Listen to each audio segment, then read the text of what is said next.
Hello, everybody, and welcome back to Swampy Comics. I'm Swampy, and we're going to be doing the weekly tier list for all the comics I picked up this week of August 20th, 2025. So we got a bunch to get into, so let's just jump right in with our first tier. This is Absolute Batman number 11. This one's written by Scott Snyder with art by Clay Mann, taking over for Nick Dragotta this issue. And where to get started? Holy crap. This one was a whirlwind. You get the origin of Bane in this, the absolute version of Bane in this issue. And it is something to behold. Like, I really enjoyed all of it. It's really kind of eye-opening and makes Bane more fearsome than he ever kind of has been in the past. I mean, he is just a force of nature and a force to be reckoned with. And not only do you get Bane's history, but you kind of finally figure out why Bane has been letting Bruce survive this whole time, which is a pretty cool reveal. Now, Bane's backstory and that reveal that I'm talking about were all done through Alfred, basically writing in his journal. So he's kind of the narrator for this issue. And we'll just kind of get to my main gripe in this excellent issue. A lot of what you see or everything you see between Bane and Batman didn't happen. It's all Alfred just thinking what would happen. And at the end of the issue, you find out Bane isn't actually hunting for Bruce in Gotham City now that he's escaped Arkham. He's going after his buddies, and this issue closes with Bane's shadow looming over Oswald, Harvey, and Edward. And I really can't wait to see where this one goes. Oh, hold on a sec.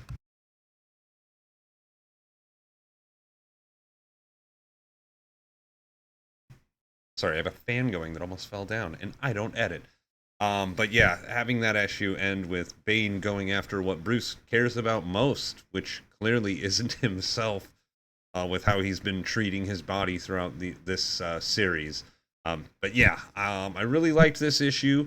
But my only gripe is that all the action was basically a what if scenario. And that's kind of a weird thing to do. It felt like, this issue was necessary to fill out Bane's origin, which was some top tier writing. I really enjoyed it. But yeah, the fake out thing kind of rubbed me the wrong way. So it's going to take this one from what honestly would normally be an S tier down to an A tier this week. Because I don't like being faked out. But I understand you gotta, I don't know, it did just kind of feel like we were filling brutal, super cool action-packed space here with, I don't know. I try not to criticize writers that are far more talented than I too much, but yeah, and I'm just being nitpicky. Really, I'm moving it from S to A tier. I'm moving it from near perfect to just excellent. I mean, come on, this was a great issue. So we'll say no more about it. You should pick it up. Absolute Batman continues to kick total ass. Let's continue with another book in the Absolute series. Next up we got Absolute Flash number 6. This is by writer Jeff Lemire and art by Nick Robles. And, oh man, all right. The last two issues of Absolute Flash were just kind of like, oh, this is good, but, not hitting the heights of issues 1, 2, or 3. I feel like this is the issue that should be upping this series a couple of spots, 1 or 2 spots in a lot of people's favorite Absolute titles. We get the background of the Rogues here, which is really cool, really fascinating to see these alternate versions of Flash's Rogues gallery. And I really like their motivation. I really like that they're this kind of crazy mercenary group that did some bad stuff and is kind of on the outs. And it's almost like a Suicide Squad kind of situation without planting a bomb in their head or anything like that. But yeah, I really liked where this is going. Elevate the revelation of the relationship between Eleanor and Barry was really kind of cool. I didn't expect that, and not only that, but the flashback to this whole Project Olympus thing that they've been working on is seeing the absolute version of the original Flash, Jay Garrick, which was super rad to see. And this just sowed the seeds for just some really, really cool storytelling in the future of this series. It's been a little bit of a rough start, but I feel like with this issue, we are off to the races. I loved every second of this, and adding so much more character to the Rogues Gallery than I feel like they've. I mean, people love the Rogues Gallery. I'm not going to rip on them, but this cooler version of them, I'm really into it. I'm all about it. Yeah, so this I think this is the first Flash I'm putting in S tier since I started doing videos. Let's make there we go, one size bigger. But yeah, Absolute Flash was a killer this week. I loved this issue. Next up, let's see what we got. We got Batman, Superman, World's Finest, number 42. This is continuing on the Bizarro storyline that we started in number 41, where Batman, Robin, and Superman find themselves in Bizarro World, the big square planet of Bizarro World. And all the Bizarros are talking pretty normal, and they don't like their existence because they now that the madness of Bizarro-ness has calmed in them, they realize what a horrible life they're living, which is a really cool take on the Bizarro stuff. And in this issue, we get the revelation as to how that happened.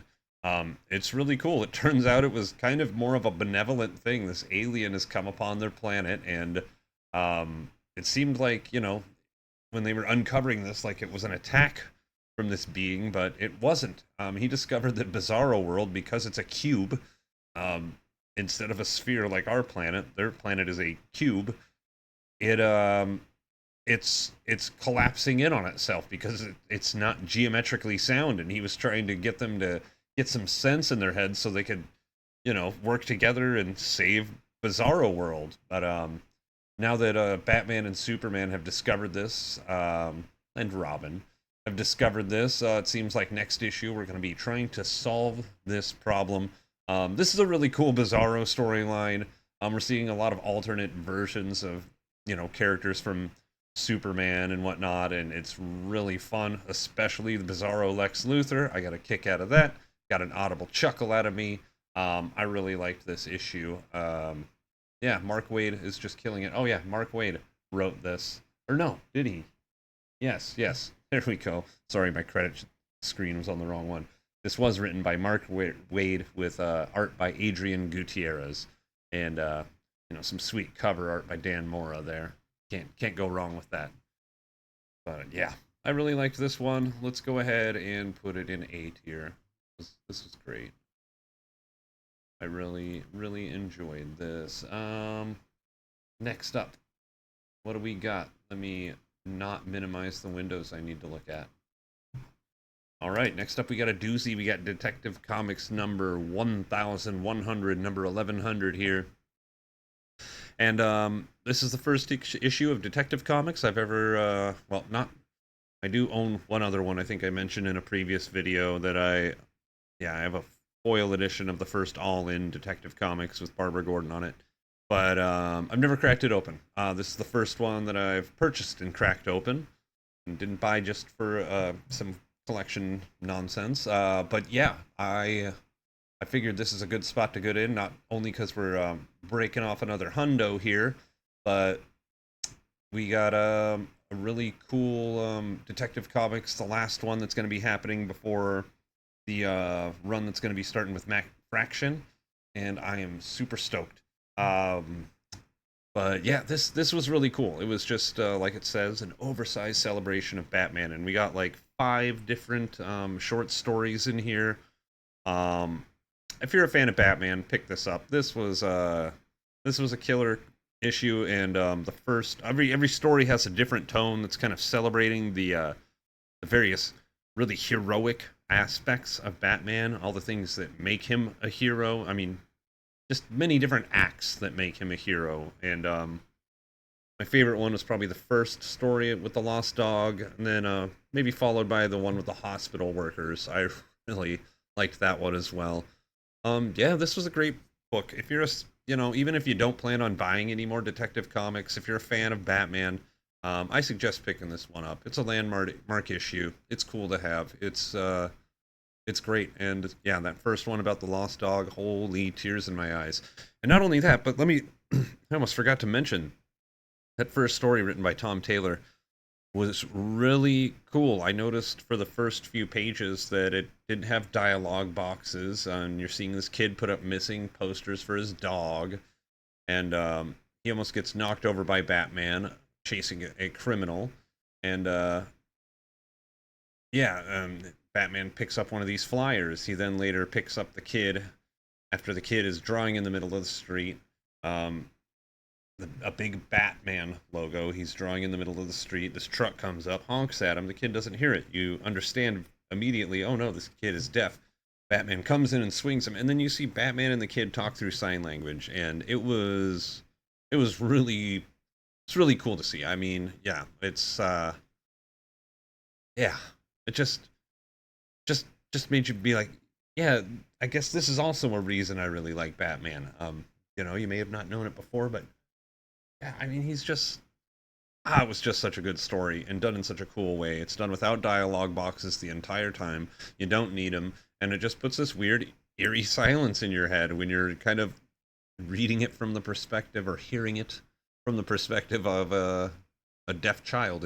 I don't know. It's good stuff. Good stuff. Pulled on the heartstrings.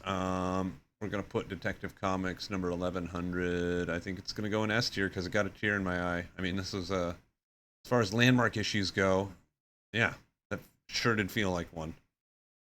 Next up, we got Escape number 1. This one I wasn't in my earlier week tier or poll preview list, but I heard a couple of things about this book and I decided to pick it up, and I sure am glad that I did. It's kind of a World War II-ish story with told through anthropomorphic animals as characters, and we start off with this crew of this bomber that's behind enemy lines and under enemy fire.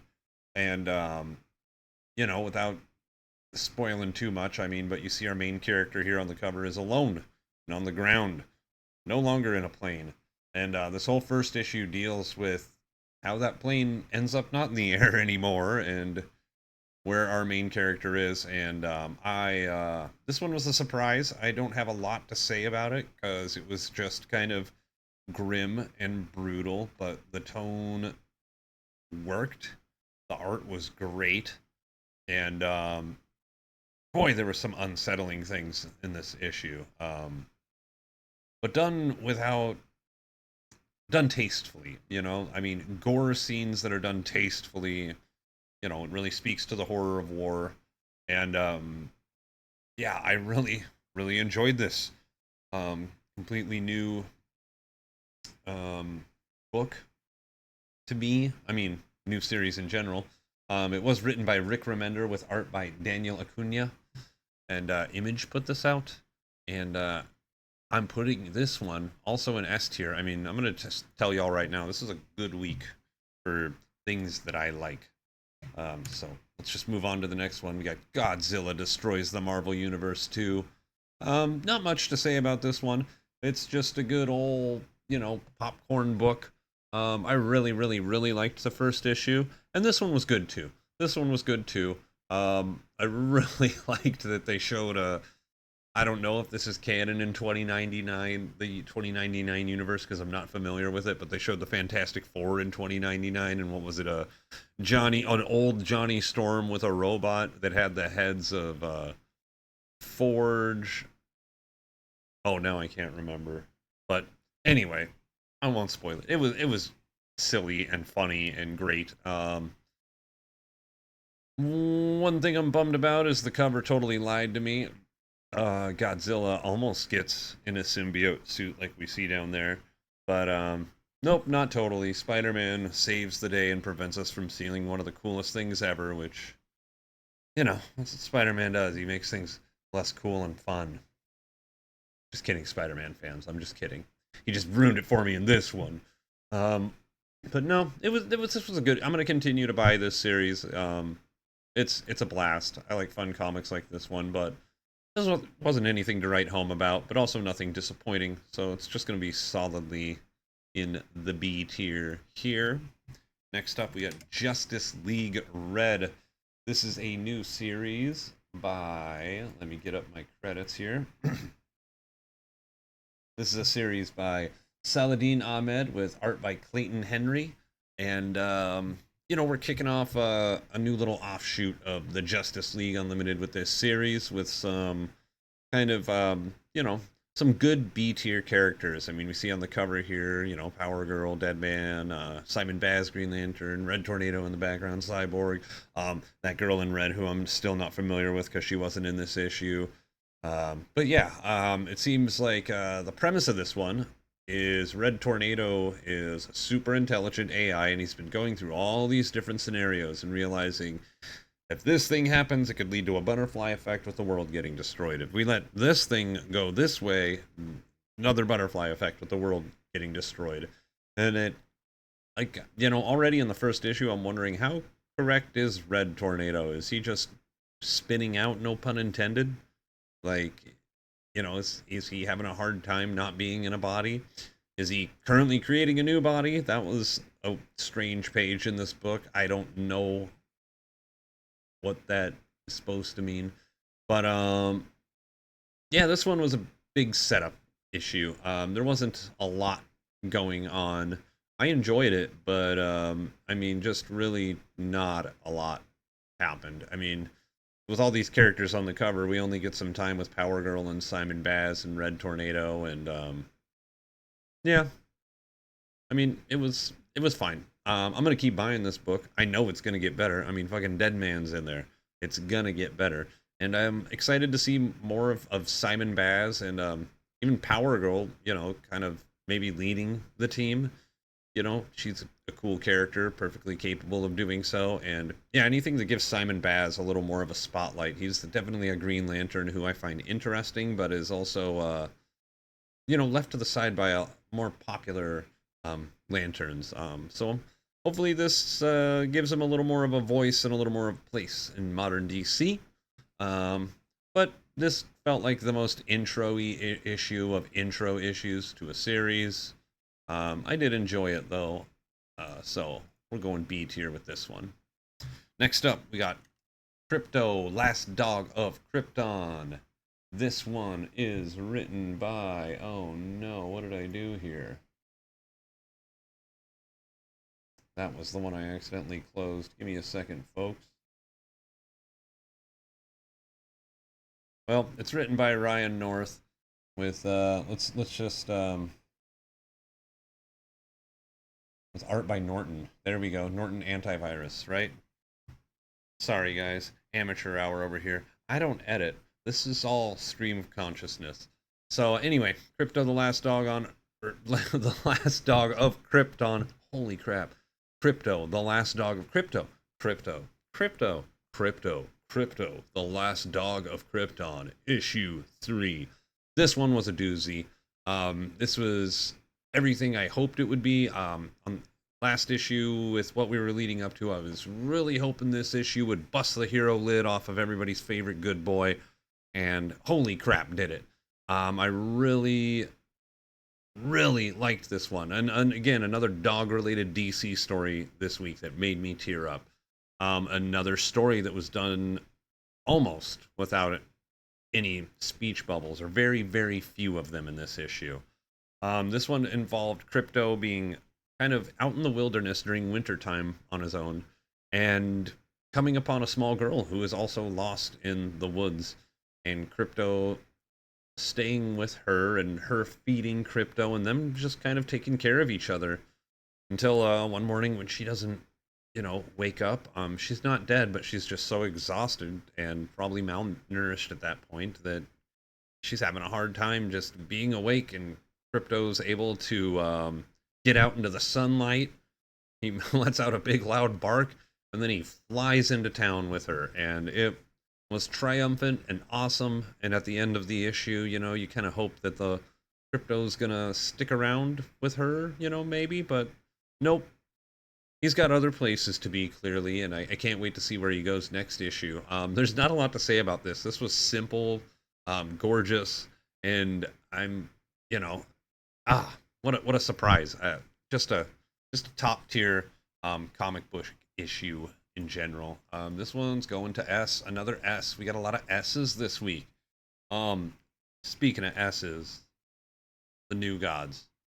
Number 9, by Romvi, with art by Evan Cagle, and also with art by Simon Parr. They're splitting duties. This issue opens up with some more history about our big bad villain who just worships the darkness itself, Karak Dean, or Karakator, however you're referring to him. It seems like he has multiple names, and that's okay. But I really, just this series continues to deepen and enrich, and not only just the lore of the DC universe itself, but the Fourth World characters. I mean, this is good stuff. I I mean, this is right up there with Absolute or Martian Manhunter for just. I think if you're in on this, we're all reading something special right now. Like I really do feel like this is kind of one of those books for the ages. And when it's all done, people are going to be like, "Oh, that 2025 New Gods run! Oh, that was so good." But yeah, we're dealing with Seraphin coming into the fold, and I mean, we'll get right to the chase. He kidnaps Kamal, um, the the new god born of Earth, and he's gonna be bringing him to the Apocalyptans that have come under, or mainly to Maxwell Lord himself, who's kind of working with the Apocalyptans. And I can't wait to see where this goes. Just more and more mystery, more and more setup. We have Orion being officially crowned as the High Father, but he's taking the name Oathkeeper.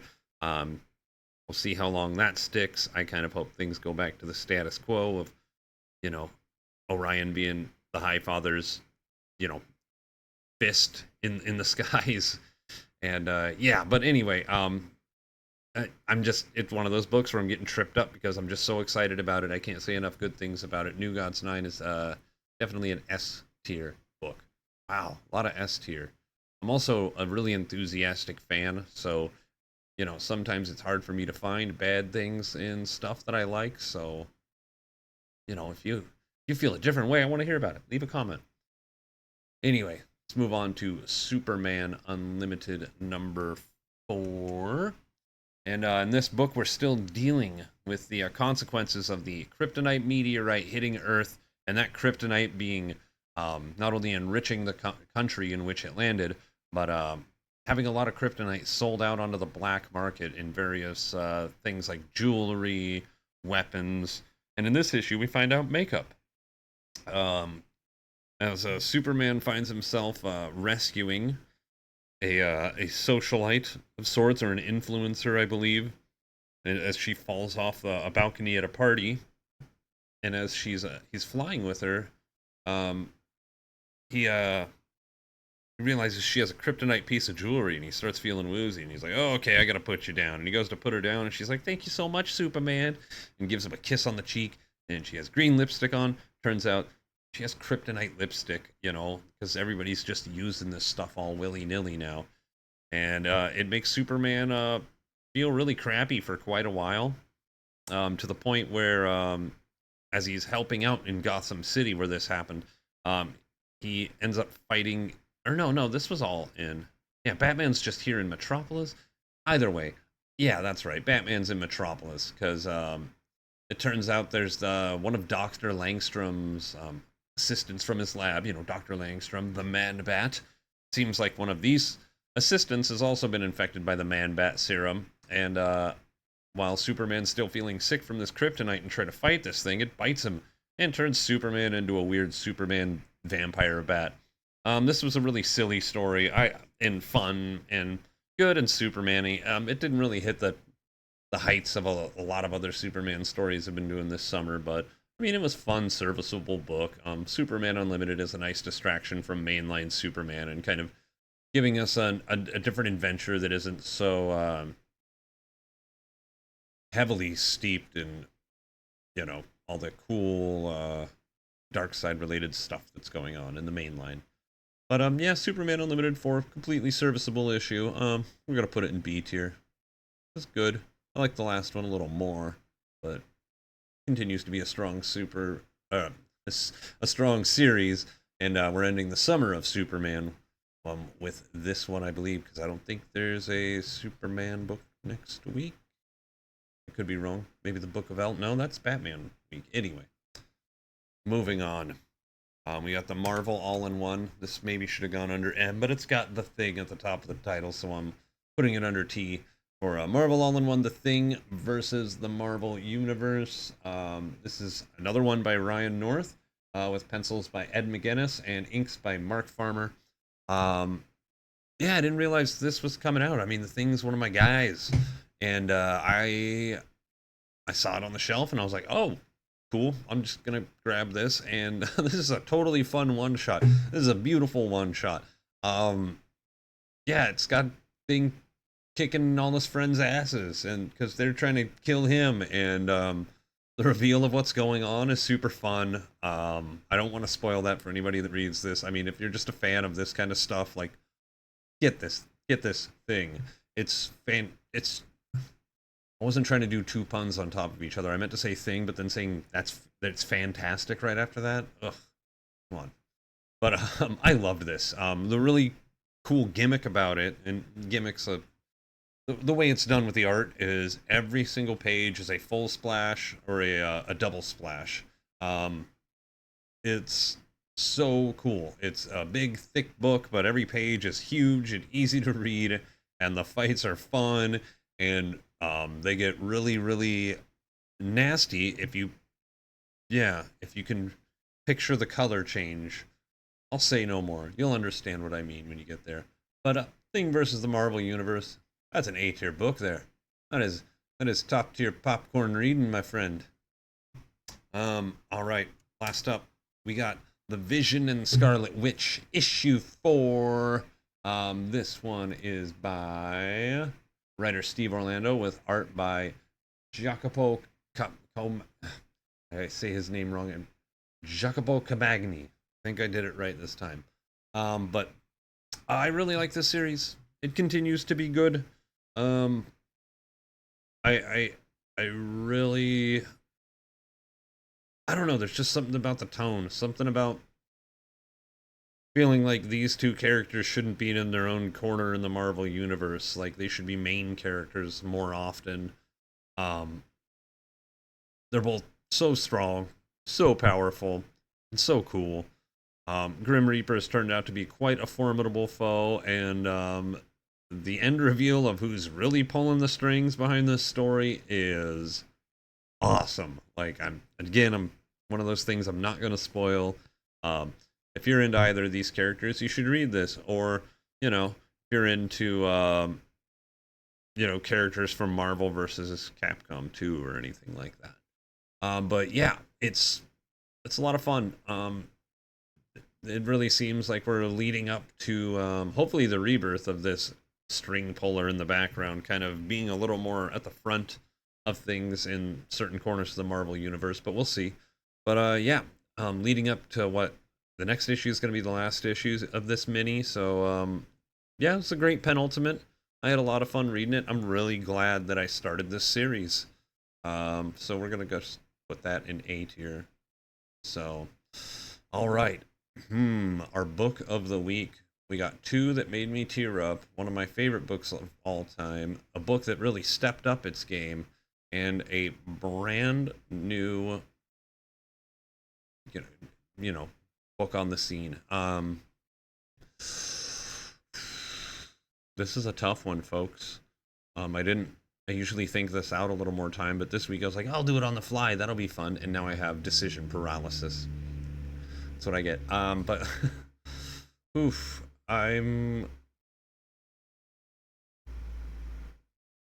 oof. All right. I think I'm just gonna have to go New Gods on this one. I gotta go New Gods on this one. I mean, all those other books are top tier. I mean, it's tied with New Gods and Escape. That's honestly what we're looking at here. Yeah, I mean, it was just a great week for comics. If you're unable to get this New God series in issue form, I believe the paperback should be coming out within the next couple of months. Keep an eye out for that, because this one's worth to have around. I mean, Evan Cagle plus all the other artists that help him with this book, and it's just something special. I really love the New Gods, and I'm bummed we only have 3 issues left. So, yeah. Anyway, that's the comics this week for August 20th, 2025. Um, Please like and subscribe if you can. That'd be rad. If you have anything to say or any questions or comments, please leave them in the comments below. That would be really appreciated. I like hearing from people. But yeah, we'll catch you next week when I do my poll previews for will it be the 27th? Yeah, we'll catch you next week. But until then, keep reading. I'll see you next time. Let me hit the record button.